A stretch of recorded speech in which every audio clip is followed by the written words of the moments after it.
Uric acid കൊണ്ട് ലൈംഗിക ശേഷിക്കുറവ് എങ്ങനെയാണ് ഉണ്ടാകുന്നത്?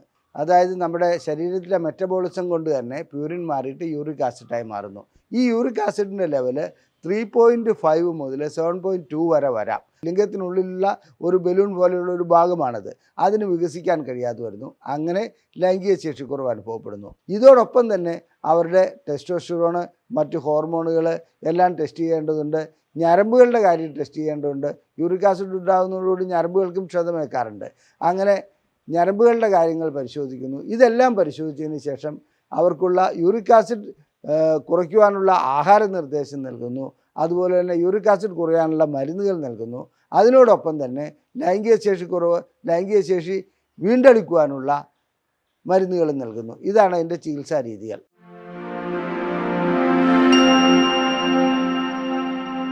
ഞാൻ ഡോക്ടർ അജയൻ വർഗീസ്, കോഴിക്കോട് ജില്ലയിൽ കുന്നമംഗലം പന്തീർപ്പാടത്തുള്ള institute of sexual and reproductive medicine എന്ന സ്ഥാപനത്തിൻ്റെ ഡയറക്ടറാണ്. ISRMലേക്ക് സ്വാഗതം. ഇന്ന് ഞാൻ നിങ്ങളോട് ചർച്ച ചെയ്യുവാൻ പോകുന്നത് യൂറിക് ആസിഡും ലൈംഗിക ശേഷിക്കുറവും എന്ന വിഷയത്തെക്കുറിച്ചാണ്. എന്താണ് യൂറിക് ആസിഡ്? യൂറിക് ആസിഡ് കൊണ്ട് ലൈംഗിക ശേഷിക്കുറവ് എങ്ങനെയാണ് ഉണ്ടാകുന്നത്? സത്യം പറയട്ടെ, യൂറിക് ആസിഡും ലൈംഗിക ശേഷിക്കുറവും തമ്മിൽ നേരിട്ടൊരു ബന്ധമില്ല. എന്നാൽ സാധാരണഗതിയിൽ യൂറിക് ആസിഡ് ഉള്ള വ്യക്തികൾക്ക് ലൈംഗിക ശേഷിക്കുറവ് കണ്ടുവരാറുണ്ട്. കൂടുതലായി എല്ലാവർക്കും തന്നെ ലൈംഗിക ശേഷിക്കുറവ് കാണുന്നതിൻ്റെ, അതായത് യൂറിക് ആസിഡുള്ള എല്ലാ വ്യക്തികൾക്കും ലൈംഗിക ശേഷിക്കുറവ് അനുഭവപ്പെടുന്നതിൻ്റെ കാരണം എന്താണ് എന്നുള്ളതാണ് ഞാൻ ഇന്ന് വിശദീകരിക്കുവാൻ പോകുന്നത്. യൂറിക് ആസിഡ് എന്ന് പറയുന്നത് നമ്മുടെ ശരീരത്തിലെ പ്യൂരിൻ അഥവാ DNA, RNA എന്ന മുതലായ ഘടകങ്ങളിലെ വിഭജിച്ച ഒരു ഭാഗമാണ് പ്യൂരിൻ. ആ പ്യൂരിൻ തകർന്ന് അത് യൂറിക് ആസിഡായി മാറുകയാണ് ചെയ്യുന്നത്. അതായത് നമ്മുടെ ശരീരത്തിലെ മെറ്റബോളിസം കൊണ്ട് തന്നെ പ്യൂരിൻ മാറിയിട്ട് യൂറിക് ആസിഡായി മാറുന്നു.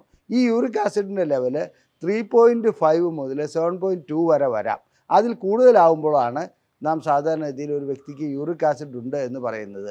അപ്പോൾ യൂറിക് ആസിഡ് ഒരു മാലിന്യമാണ്. അത് ശരീരത്തിൽ നിന്ന് നീക്കം ചെയ്യേണ്ട സാധനവുമാണ്. അത് സാധാരണഗതിയിൽ അങ്ങനെ നടക്കപ്പെടാത്ത ഒരവസ്ഥ വരുമ്പോഴാണ് ഗൗട്ട് എന്ന ഒരു അസുഖമുണ്ടാകുന്നത്. എന്താണ് ഗൗട്ട്? സാധാരണഗതിയിൽ ചെറിയ ജോയിൻറ്റുകളിൽ, ചെറിയ സന്ധികളിൽ വേദന അനുഭവപ്പെടുന്നു. അവിടെ ചുവന്ന് തടുത്ത് കാണപ്പെടുന്നു. ഇതെല്ലാമാണ് അതിൻ്റെ ലക്ഷണങ്ങൾ. കഠിനമായ വേദനയാണ് രോഗികൾക്ക് അനുഭവപ്പെടുന്നത്. സാധാരണഗതിയിൽ രോഗികൾ ഡോക്ടറെ സമീപിക്കേണ്ടതായി തന്നെ വരും. ആ വേദനയ്ക്ക് വേദന സംഹാരികളോ അല്ലെങ്കിൽ യൂറിക് ആസിഡ് താൽക്കാലികമായി വേദന സംഹാരികൾ നൽകുന്നു.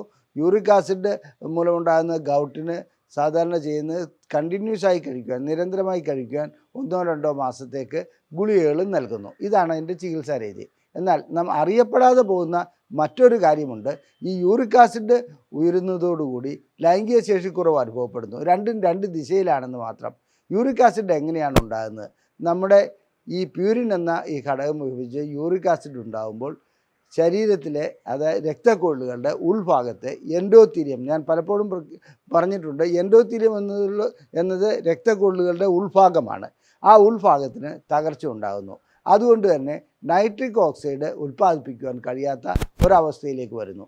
നാം ഇതിനു മുമ്പ് നൈട്രിക് ഓക്സൈഡിനെ കുറിച്ച് കൂടുതലായി വിശദീകരിച്ചിട്ടുണ്ട്. നൈട്രിക് ഓക്സൈഡ് ഉണ്ടെങ്കിൽ മാത്രമേ ലിംഗത്തിലെ കോർപ്പസ് കാവർനസിന് വികസിക്കുവാൻ കഴിയുള്ളൂ. അഥവാ ശരീരത്തിൽ നിന്നും രക്തം വന്നിട്ട് ലിംഗത്തിലേക്ക് എത്തുമ്പോൾ ലിംഗത്തിൽ അത് തളം കെട്ടി നിൽക്കേണ്ടതുണ്ട്. അതിന് നൈട്രിക് ഓക്സൈഡ് ആവശ്യമാണ്. യൂറിക് ആസിഡ് ഉണ്ടാകുന്നതോടുകൂടി എൻഡോത്തീലിയം തകരുന്നു. എൻഡോത്തീലിയം തകരുന്നതോടുകൂടി എന്താണ് സംഭവിക്കുന്നത്? നൈട്രിക് ഓക്സൈഡ് ഉൽപ്പാദിപ്പിക്കാൻ കഴിയാതെ വരുന്നു. അങ്ങനെ നൈട്രിക് ഓക്സൈഡ് ഉൽപ്പാദിപ്പിക്കാൻ കഴിയാതെ വരുന്ന അവസ്ഥയിൽ തീർച്ചയായിട്ടും ലൈംഗിക ശേഷിക്കുറവ് അനുഭവപ്പെടുന്നു. കോർപ്പസ് കാവേർനസത്തിന് വികസിക്കുവാൻ കഴിയാതെ വരുന്നു. ലിംഗത്തിനുള്ളിലുള്ള ഒരു ബലൂൺ പോലെയുള്ള ഒരു ഭാഗമാണത്. അതിന് വികസിക്കാൻ കഴിയാതെ വരുന്നു. അങ്ങനെ ലൈംഗിക ശേഷിക്കുറവ് അനുഭവപ്പെടുന്നു. അപ്പോൾ നാം എന്താണ് ചെയ്യേണ്ടത്? സാധാരണഗതിയിൽ രോഗികൾ ലൈംഗിക ശേഷിക്കുറവുമായി ഇവിടെ എത്തുമ്പോൾ ഞങ്ങൾ എല്ലാ പരിശോധനകളും നടത്താറുണ്ട്. അതായത് അവരുടെ ലിപ്പിഡ് പ്രൊഫൈൽ നോക്കാറുണ്ട്.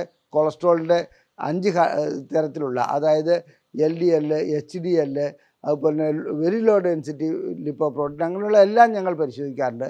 അതുപോലെ തന്നെ ഞങ്ങൾ ചെയ്യാറുണ്ട് ലിവർ ഫങ്ഷൻ ടെസ്റ്റ്. ഇനി അതിനോടനുബന്ധിച്ച് ചെയ്യുന്ന ഒന്നാണ് യൂറിക് ആസിഡ് ടെസ്റ്റും, കിഡ്നി ടെസ്റ്റും. അങ്ങനെ എല്ലാ ടെസ്റ്റുകളും ചെയ്യാറുണ്ട്. എന്നിരുന്നാലും ഈ യൂറിക് ആസിഡ് ടെസ്റ്റ് ഹൈ ലെവലിൽ കാണുകയാണെങ്കിൽ ആ വ്യക്തികളോട് അവരുടെ ലൈംഗിക ശേഷിക്കുറവിൻ്റെ കാരണം അതാണോ എന്നുള്ളത് നാം പരിശോധിച്ച് നോക്കേണ്ടതുണ്ട്. മറ്റ് രീതിയിലുള്ള പരിശോധനകൾ, അപ്പോൾ യൂറിക് ആസിഡ് കൂടുതലായി കാണുന്ന വ്യക്തികൾക്ക് നാം ആഹാര നിയന്ത്രണമാണ് കൂടുതലായി നൽകാറുള്ളത്. എങ്ങനെയാണ് യൂറിക് ആസിഡ് ആഹാരത്തിൽ കൂടി വരുന്നത്? നാം കഴിക്കുന്ന ആഹാരത്തിൽ നിന്ന് തന്നെയാണ് ഈ യൂറിക് ആസിഡ് കൂടുതലായി ഉണ്ടാകുന്നത്.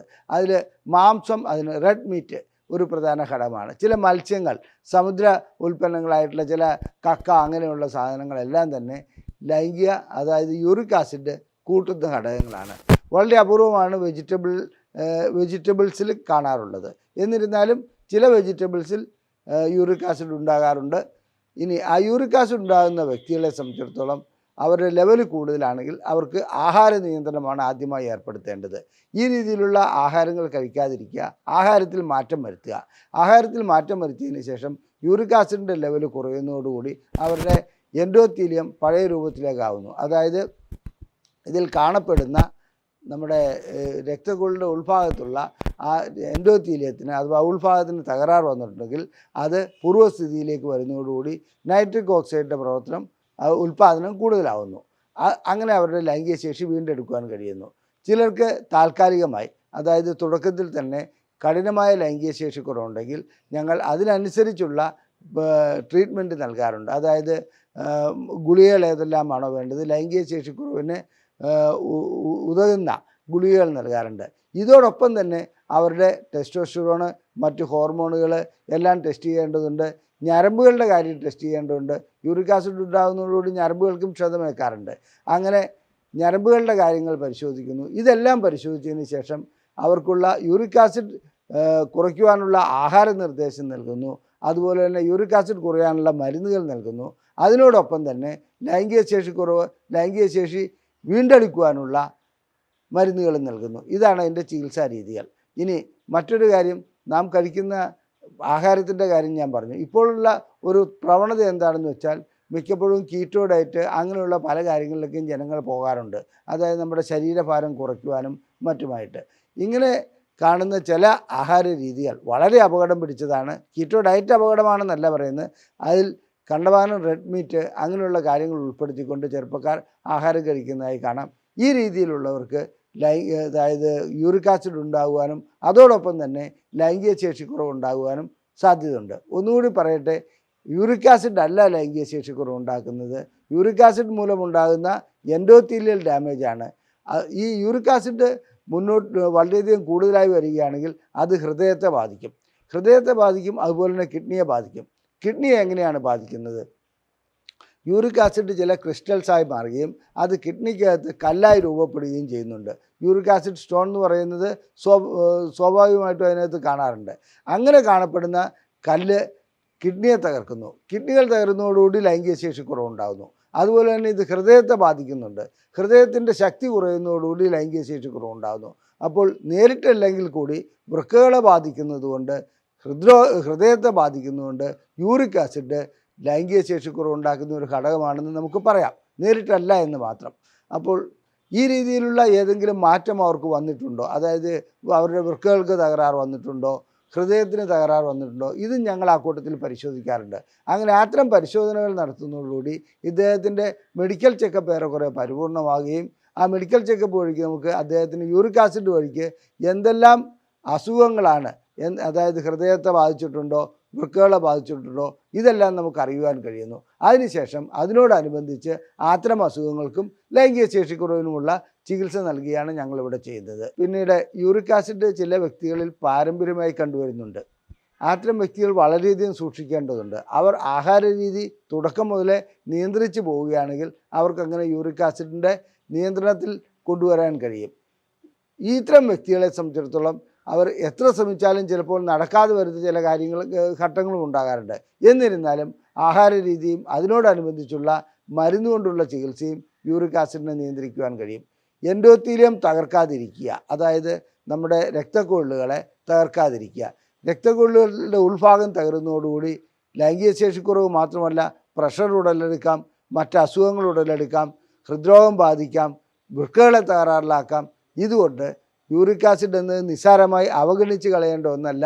അത് തീർച്ചയായിട്ടും നാം ഇടയ്ക്കിടയ്ക്ക് പരിശോധിച്ചുകൊണ്ടിരിക്കുക. പരിശോധിക്കുന്നതിലൂടെ അങ്ങനെ ഒന്നുണ്ടെങ്കിൽ അതിനനുസരിച്ചുള്ള ആഹാര രീതിയിൽ മാറ്റം വരുത്തുക, ചികിത്സ ചെയ്യുക. അതല്ലാതെ അവഗണിക്കേണ്ട ഒന്നല്ല. വെറും യൂറിക് ആസിഡ് അല്ലേ, അല്പം ജോയിൻറ്റ് പെയിൻ അല്ലേ, അല്ലെങ്കിൽ ചെറിയ വേദനയല്ലേ, അത് വേദന സംഹാരി മാത്രം കഴിച്ച് മാറ്റിക്കളയാമെന്നുള്ള ഒരു തെറ്റിദ്ധാരണയിലേക്ക് പോകരുത്. മാരകമായ പ്രശ്നങ്ങൾ ഉണ്ടാക്കാൻ കഴിയുന്ന ഒന്നാണ് യൂറിക് ആസിഡിൻ്റെ ലെവൽ ഉയരുക എന്നുള്ളത്. എൻ്റെ ഈ വീഡിയോ നിങ്ങൾക്ക് ഇഷ്ടപ്പെട്ടുവെങ്കിൽ നിങ്ങളുടെ സുഹൃത്തുക്കൾക്ക് ഇത് ഷെയർ ചെയ്ത് കൊടുക്കുക. ലൈംഗിക പ്രശ്നങ്ങൾക്ക് എല്ലാ രീതിയിലുള്ള ചികിത്സ നൽകുന്ന ഒരു സ്ഥാപനമാണ് ISRM. നിങ്ങൾക്ക് ചികിത്സ ആവശ്യമുണ്ടെങ്കിൽ ഈ കാണിച്ചിരിക്കുന്ന നമ്പറിൽ നിങ്ങൾ വാട്സപ്പ് ചെയ്യുക. നമ്പറിൽ വിളിച്ച് ബുക്ക് ചെയ്യാവുന്നതുമാണ്. ISRM എന്ന് വാട്സപ്പ് ചെയ്യുന്ന വ്യക്തികൾക്ക് ഞങ്ങൾ ഇവിടെ നിന്നും പ്രസിദ്ധീകരിച്ചിട്ടുള്ള ലൈംഗിക ശേഷി കുറവിനെക്കുറിച്ചുള്ള ഒരു സമ്പൂർണ്ണ പുസ്തകം നിങ്ങൾക്ക് PDF ഫോർമാറ്റായി സൗജന്യമായി അയച്ചു നൽകുന്നതാണ്. നന്ദി, നമസ്കാരം.